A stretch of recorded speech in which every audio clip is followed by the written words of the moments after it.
It's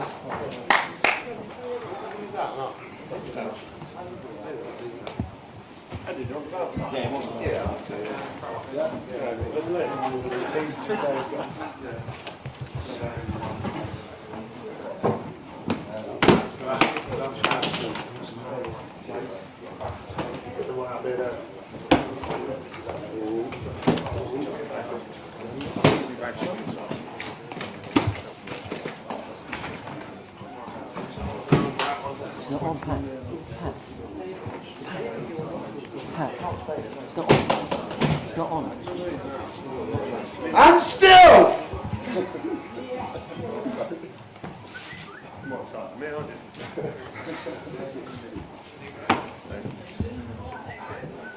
Stand up.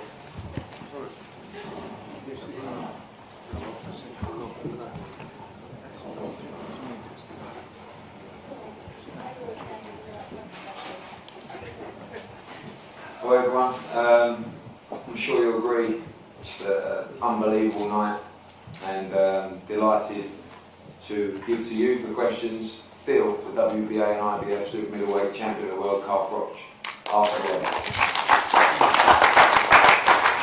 So the legacy is almost complete, Cole?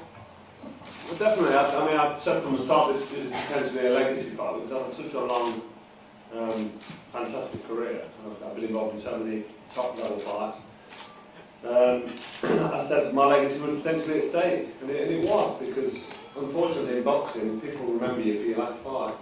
I mean, you always remember greats like Mike Tyson and Evander Holyfield and Lennox Lewis because they were brilliant. Other names like Holyfield and even Roy Jones Jr., who was one of the best fighters on the planet, skillful-wise.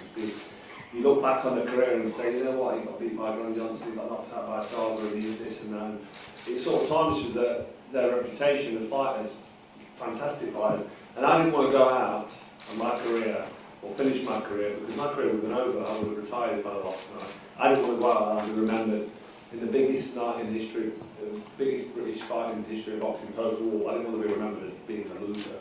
And I take nothing away from George Groves, but I came here tonight to win. And I lived like a monk for 3 months, and I listened to everything Rob McCracken said for 3 months. It's been hard, my body's through pain, but if you prepare correctly, you get the results, and that's what I did. Cole, are you allowed a voluntary now? Will you take yourself to Vegas to fight? I'm going to have the summer off and relax with my family before I even discuss what I'm doing with boxing. That was one of the best nights in my whole career, in front of 80,000 at the National Stadium. So I don't have to make any decisions yet. I'm not even going to think about it. If that fight there is all I do now in boxing, I will be a happy man. Now, I'm not saying that's the end for me, but what I'm saying is that for me will be hard to top. I don't know what Eddie can produce or offer me now that's going to be anything close to that. That was just unbelievable. But there is one box that's not ticked, and that's Las Vegas. All the greats before me have ticked that box in their career, they've been there, and I've not had my name up in the lights in the fight capital of the world. It would be nice to do that before I do decide to bow that. So we'll have to. I need a long thing. I just want to get back and have a beautiful summer with my beautiful family. And I've got Rachel, Rocco, and Natalia at home. I've not seen them for 3 months. I want to get that done, have a lovely summer, and then I want to sit down with Rob and Eddie and work out what we're going to do. But I don't need to make any decisions just yet. Because that ruled out the mandatory against the Gale win? Well, James Gale made himself mandatory. He fought well tonight and won, but I'm not in a position where I need to defend against the mandatory because I've just done that twice. So I've got a voluntary defence. I can fight ground if I want. Carl, considering the question marks over the first fight, how pleasing? Very, very sad. I know what you're going to say. It's one of the most satisfying nights in my life. I've had the weight of the world on my shoulders. I've had George Groves in the back of my ear roll for the last year because it was in my ear roll for the Kessler fight in May 2013. Now May 2014. I boxed Groves twice in a year, and I've just not heard the end of it. And I knew after the first fight, the response I got after 24 or 48 hours, that this fight was going to have to happen. And I said to Eddie, look, we're going to have to take this fight. Let's just sit back and just relax and think about what we're going to do and how we're going to do it. And Eddie's done a fantastic job because, let's be honest, a national stadium full like tonight and the occasion the way it was. There's not many men, I don't want to blow too much smoke up his arse. But what a great job he's been putting into that. It was just fantastic. Round of applause for everything. Not many could have put this together tonight, and it's not just me, I'm doing the fighting, but I've got a team behind it. What I do with the promoting. And Robin McCracken, he's my puppet master. You know, he pulls the strings and I move to his jingles. It's as simple as that. We've got a great team, and tonight we put the result out in the bag that I knew I was going to get because I prepared so well. Just all through health, I've been away from my family, and I've, you know, you just say you fail to prepare, you prepare to fail. I prepared to win tonight. I came here so confident, relaxed, and I changed the room beforehand.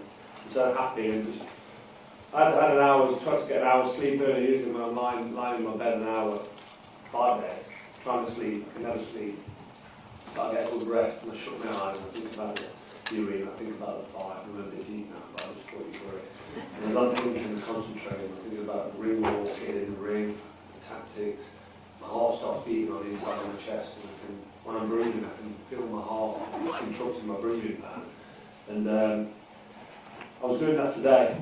But I was happy, and I calmed my heart rate down, and I was confident. I thought, you know what, I've done the hard work. This is all going to slot into place. And the nerves left me.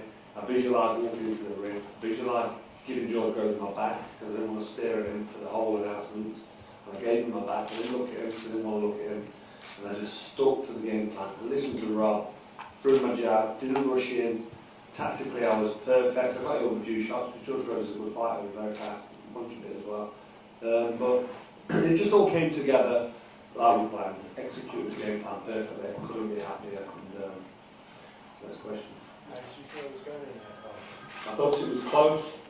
I feel I was probably 1, maybe 2 rounds ahead. I don't know what the score is. I think I was at least 1 or 2 rounds ahead. Some of the rounds you could have scored either way. I can remember losing rounds 6 or 7. It's not even in the shots, but I was behind the jab, doing what I wanted to do. But I wasn't being busy enough. I was starting to back him up. I wasn't backing him up enough, but like I said, it got quick hands. So I thought I was winning, thought I was in front, but I knew the shot was going to come. I knew as soon as I closed the gap and I got him in range and I was working, I knew he was in trouble. He started breathing heavy, I was hurting him. So it was a matter of time. What was it, round 8? Still another 4 and a bit rounds left. That's the best part of 13 minutes. It's a long time to be in front of me with that little gloves on. Is that the best punch you ever landed? I remember you knocking McGee out.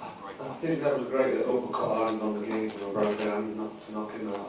But no, that was probably one of the best punches, because how do you define a good punch? What it means and what happened was the whole George Groves saga and the history of the fight, the way that people will look back on it in years to come.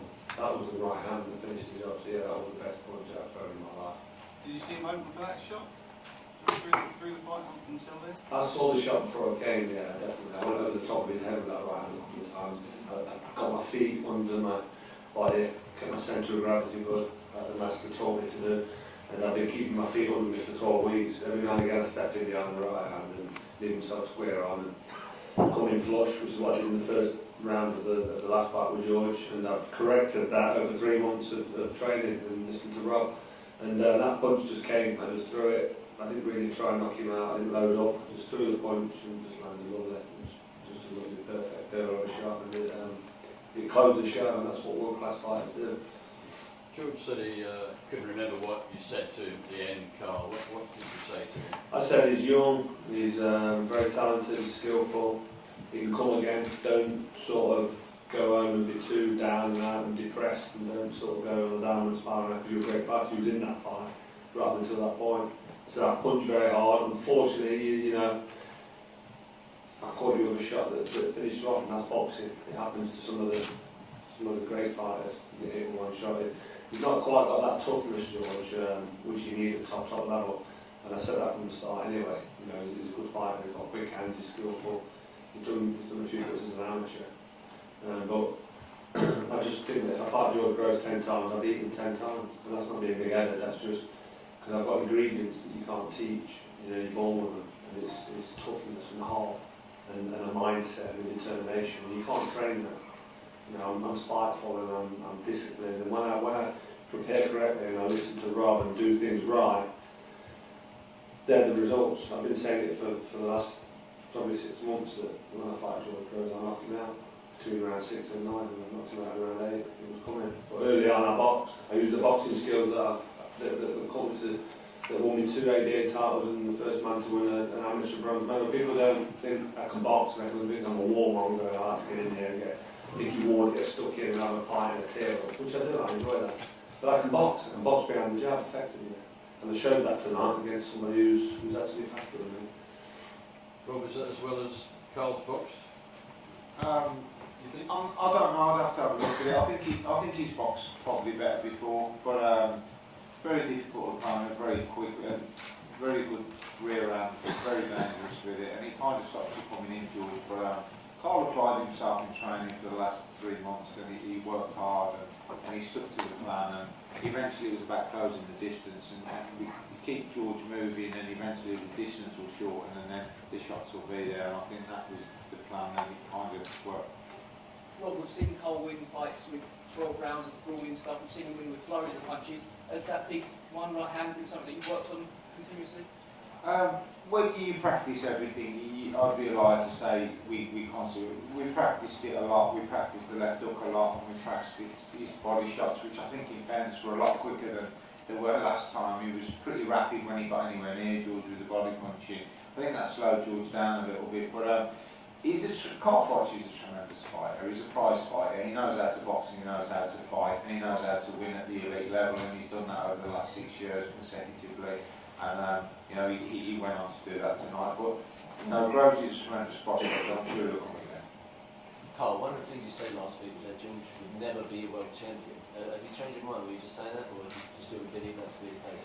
Well, I just said it earlier, he's missing one of those ingredients of toughness at top level, and I just think that when he comes under fire and comes under pressure and starts taking shots like that, he needs to be able to stand up to it.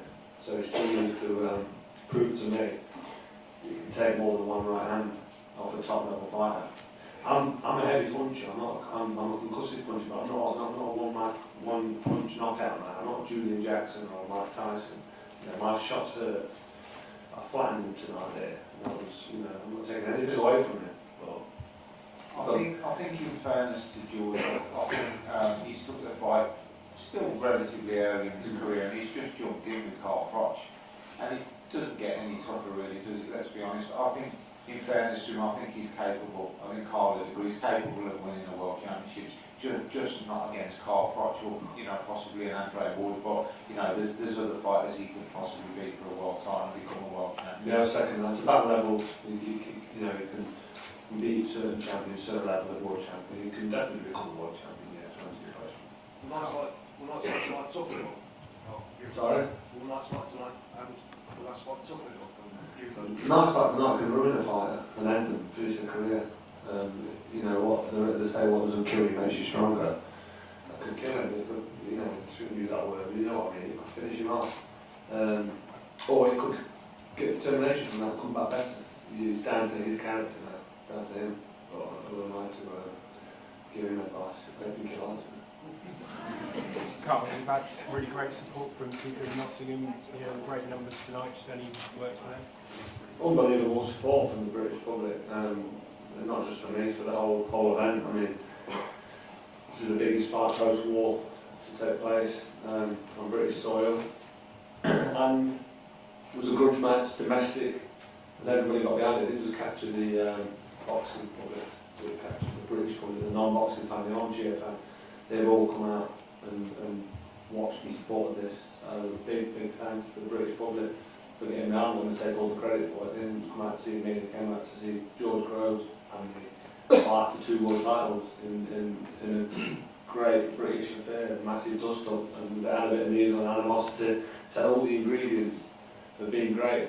Can you at least say that you're a national superstar now? Internet, am I allowed to sound an international superstar? I can be a national superstar. What about internet? Carl, what have you learned, Carl, from these 2 fights about yourself? What have you learned, the way you prepared? Almost you're 36 now, and yet you've learned lessons you can't take anyone for granted. I think that's what I learned. Don't take it for granted. I'm at the top of my game, world champion, and if you take the foot off the gas and think, what I've got to do is turn up, you come up strong. Hard work, hard to get to the top, it's just as hard to stay at the top. So I've learned that, at the time of fight, I need to prepare as hard every time. You can't just turn up and put the work in. In terms of the sport and the show you put on tonight, what do you think this will do for boxing in this country? I think it's great for boxing. It's putting boxing on a pedestal, put them on a massive platform, and a lot of people that don't watch boxing have watched it tonight, and I think they'll enjoy what they see. So it's great. It's fantastic. It's honourable for me to be able to do that for my sport that I love. I've dedicated my life on solid. Thank you. What do you see in the next step for you and Bob? That's something that Rob and Carl will always decide. I think it's difficult when the dust has settled from tonight for him to, like you said, it's got to be something that makes him get out of bed early in the morning and do his hill run. It's got to be something that drives him. And he's a very self-motivated man anyways, but, I know how much he put into that fight tonight, and he put everything into the camp and everything into the fight. And we had a chat at his flat today, and I said, it's as sad as it is, this fight means so much because this is what you're going to be remembered for. And he heaped so much pressure on himself that he's really time, like he said, he's had George Groves in his head and his ear for a year now, and it's time for him to have his summer break and for me to carve out any opportunities and present them to Rob and Carl.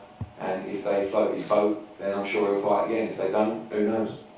So to assume that the mandatory challenge from James Adele is unlikely at this point? Not necessarily if it's a big enough fight. I mean, again, he won't know if that floats his boat till we sit down, look at the numbers and look at the potential of the fight.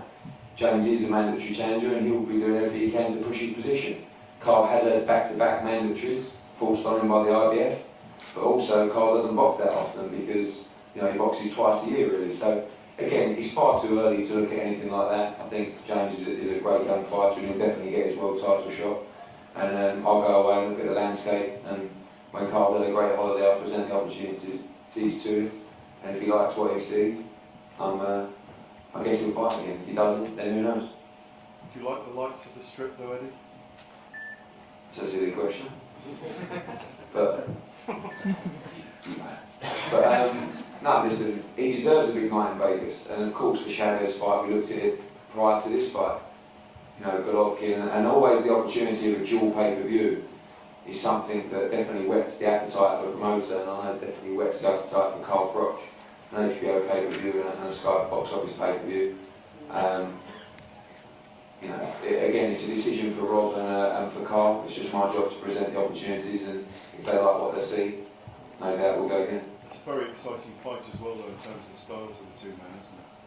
Yeah, and Chavez is still a huge name. But again, honestly, tonight is about drawing a line through that, enjoying a great night for British boxing, and finishing a little era for Carl Froch of this. And listen, it takes two to tango, and George Groves promoting this fight has been absolutely fantastic. He's made it the big event just as much potentially as Carl Froch. So you've got to take your hat off to him, and I'm sure he'll come again.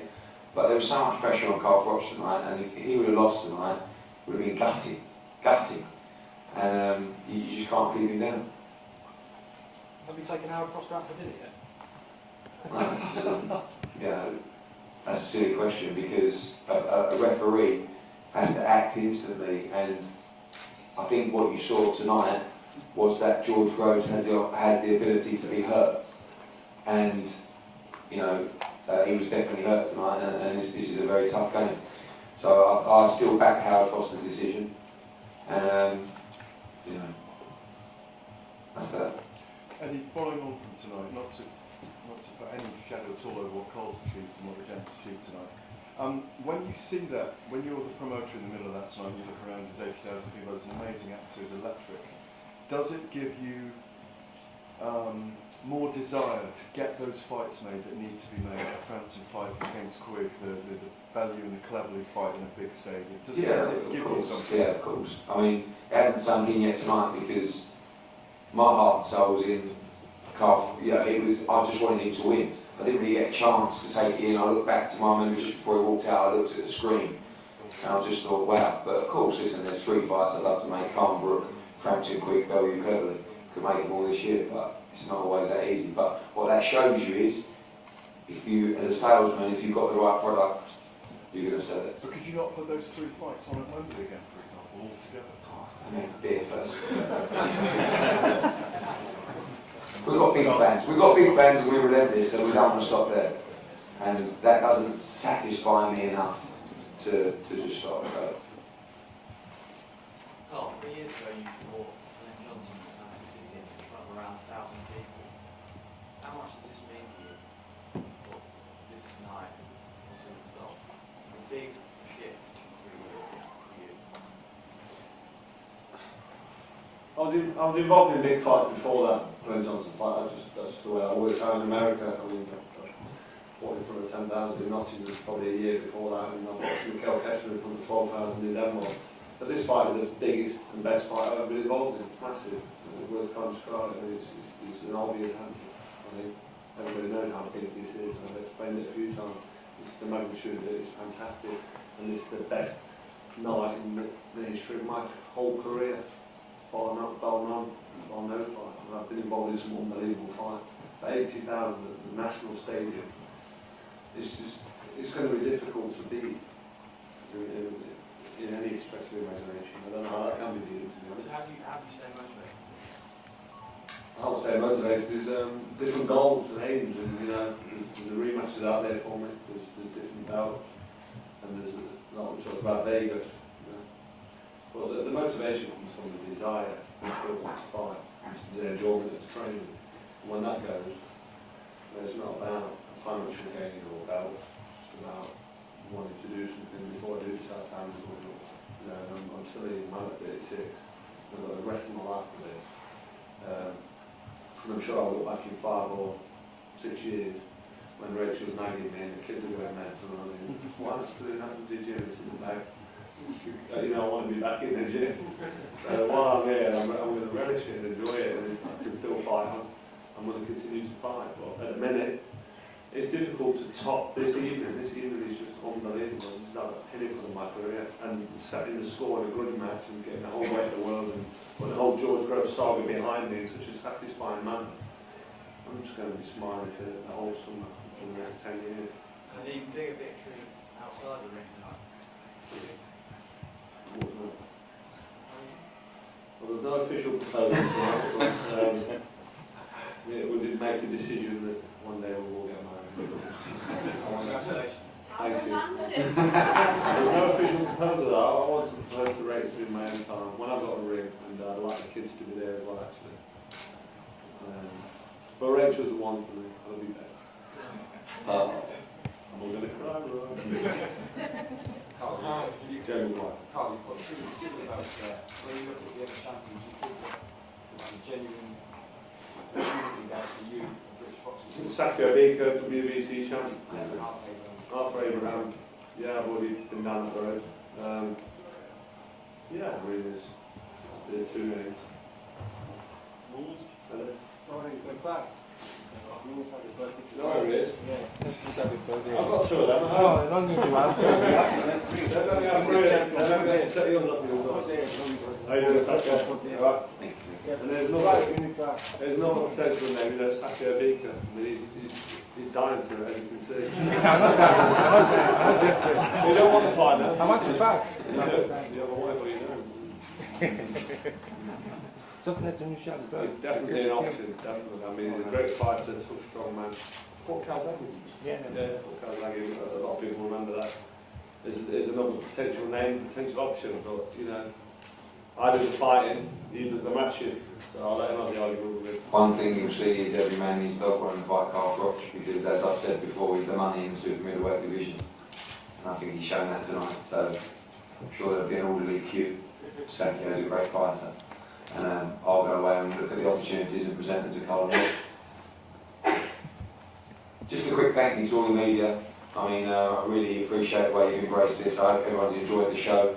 I hope for many more, and I hope the boxing writers have enjoyed finally getting what they want from their editors. So thanks a lot for all your support. I'd like to second that. There's been some banky coverage, there's some fantastic pieces in all the papers. I won't individually name them all, but there's people that work closely with me and talk to me and test some interviews, and it's been fantastic coverage. It's great for the British boxing. great for British boxing, great for my sport, great for Eddie, and yeah, big thanks to all the media. Hopefully we'll get some spreads tomorrow, I don't know, Monday. Late ones. So yeah, thanks to all you guys, because you stick around, you followed me around the world for years, and you know, you're coming good now, it took a long time, but you're coming good.